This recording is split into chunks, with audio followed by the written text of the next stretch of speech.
تو ہم نے یہ پڑھ رہے ہیں باب سوم ہے اسماء عاملہ کے عمل میں، اور اس کی جی 11 قسمیں ہیں۔ پہلے ہم نے جو ہیں وہ 11 قسمیں پڑھی ہیں اسماء شرطیہ، ان میں سے 9 اور 11 قسمیں انہوں نے کہا نا، تو ان میں سے پہلی 9 کیا تھیں؟ وہ اسماء شرطیہ تھیں۔ پھر اس کے بعد جو دوسری قسم تھی وہ اسماء افعال ماضی کے معنی میں، جیسے ہی ہاتا و شتانا و سرعانا، اس کو اسم کو فاعل ہونے کی بنا پر رفع دیتے ہیں، جیسے ہی ہاتا یوم العید ای بعودا۔ ہی ہاتا کا معنی بھی کیا ہے؟ دور ہونا، اور شتا کا معنی بھی دور ہونا ہے، اور سرعا کا معنی ہے جلدی کرنا۔ آگے ہے تیسری قسم ہے اسماء افعال، امر حاضر کے معنی میں ہو، یعنی وہ اسماء افعال جو امر حاضر کے معنی میں ہیں، جیسے رویدہ و بلہا و حیحل و علیک و دونہ کا وہا، اسم کو مفعول ہونے کی بنا پر نصب دیتے ہیں۔ ہم نے یہ پڑھا ہے کہ اس جو مفعول ہوتا ہے وہ منصوب ہوتا ہے، اور جو فاعل ہوتا ہے وہ مرفوع ہوتا ہے۔ تو یہ دوسری قسم میں انہوں نے یہ کہا تھا کہ یہ اسماء ماضی کے معنی میں ہیں اور اسم کو فاعل ہونے کی بنا پر رفع دیتے ہیں، یعنی دوسری قسم میں اسم کو فاعل ہونے کی بنا پر رفع دے رہے تھے یہ اسم، یہ جو اسماء افعال، اور تیسری قسم میں اسم کو مفعول ہونے کی بنا پر نصب دیتے ہیں۔ کیوں؟ ان کے اندر امر کا معنی پایا جا رہا ہے، اور جو دوسری قسم ہے ان کے اندر ماضی کا معنی پایا جا رہا ہے، لہذا جب ماضی ہوگا تو جب فعل ماضی ہوگا تو اس کو فاعل کی ضرورت ہوگی، اور فاعل ہمیشہ مرفوع ہوتا ہے، اور جب امر ہوگا تو امر کے اندر فاعل پہلے سے موجود ہوتا ہے، اور اس کو جو دوسری چیز کی ضرورت ہوتی ہے وہ منصوب یعنی مفعول کی ضرورت ہوتی ہے، تو اس لیے وہ اسم کو مفعول ہونے کی بنا پر نصب دیتے ہیں۔ یہ تیسری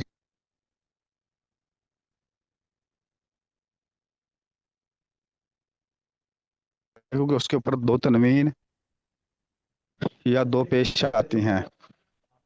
حیدر بھائی، یہ زمزم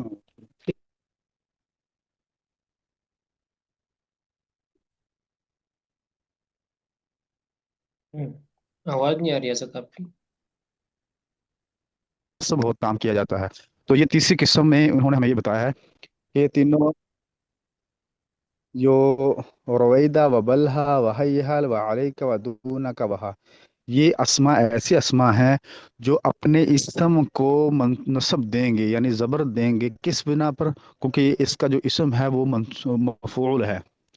وجہ اس کی کیا ہے کہ جب بھی افعال آتے ہیں تو فعل کو 2 چیزوں کی ضرورت ہوتی ہے، ایک فاعل کی ضرورت ہوتی ہے اور ایک مفعول کی ضرورت ہوتی ہے۔ جب فاعل اس کے اندر پہلے سے موجود ہو تو پھر دوسری چیز اس کو مفعول کی ضرورت ہوتی ہے، اور ہم نے پڑھا ہے کہ مفعول ہمیشہ منصوب ہوتا ہے اور فاعل ہمیشہ مرفوع ہوتا ہے، تو لہٰذا پہلی قسم میں انہوں نے کہا کہ یہ اپنے اسم کو رفع دیں گے فاعل ہونے کی بنا پر، اور دوسری قسم میں ہم نے یہ پڑھا کہ یہ اپنے اسم کو نصب دیں گے مفعول ہونے کی بنا پر۔ کیوں؟ ان کے اندر جو تیسری قسم ہے، تیسری قسم والے افعال ہیں، ان کے اندر ان کا فاعل پہلے سے موجود ہے، اور دوسری قسم والے جو افعال ہیں ان کے اندر فاعل موجود نہیں ہے، تو لہٰذا ان کو فاعل کی ضرورت ہے۔ تو اپنی ضرورت کو مد نظر رکھتے ہوئے ان کے اپنے بعد آنے والے اسم کو رفع دے دیں، جسم کو جو کیا رفع دیں گے فاعل ہونے کی بنا پر، اور یہ تیسری قسم میں فاعل پہلے سے موجود ہے، لہذا یہ اپنی ضرورت کو مد نظر رکھتے ہوئے اپنے بعد آنے والے اسم کو مفعول ہونے کی بنا پر نصب دے دیں گے۔ یہ چیز اس کے اندر سمجھنے والی ہے، بس اس کے علاوہ اس کے اندر لمبی یا بڑی کوئی تقریر نہیں ہے۔ جی، جی سمجھ آ استاد گیا جی، ساتھیوں کو؟ بس اسم کو ہم زبردستی مفعول، جی استاد جی ہم اسم کو ہاں جو ہے نا زبردستی فاعل اور مفعول بنا دیں گے۔ ہاں نہیں، جہاں بھی رویدہ وبلہ آئے گا نا اس کے بعد جو اسم ہوگا ہم خاموشی سے اس کو سمجھیں گے کہ یہ اس کا مفعول بن رہا ہے، اور جہاں یہ شتانہ و سرعانہ یہ اسماء آئیں گے، افعال آئیں گے، تو ہم یہ فوراً سمجھیں گے کہ اس کے بعد جو آنے والا اسم ہے وہ اس کا فاعل بن رہا ہے، اس کو ہم پیش دے دیں گے۔ اور جو تیسری قسم ہے رویدہ وبلہ وحیحل وعلیک ودونہ کا، ان کے بعد آنے والے جو اسماء ہوں گے ہم کہیں گے کہ بھئی یہ اسماء جو ہیں آنا یہ مفعول ہیں، کیوں؟ ان کے اندر پہلے سے جو ہے فاعل موجود ہے۔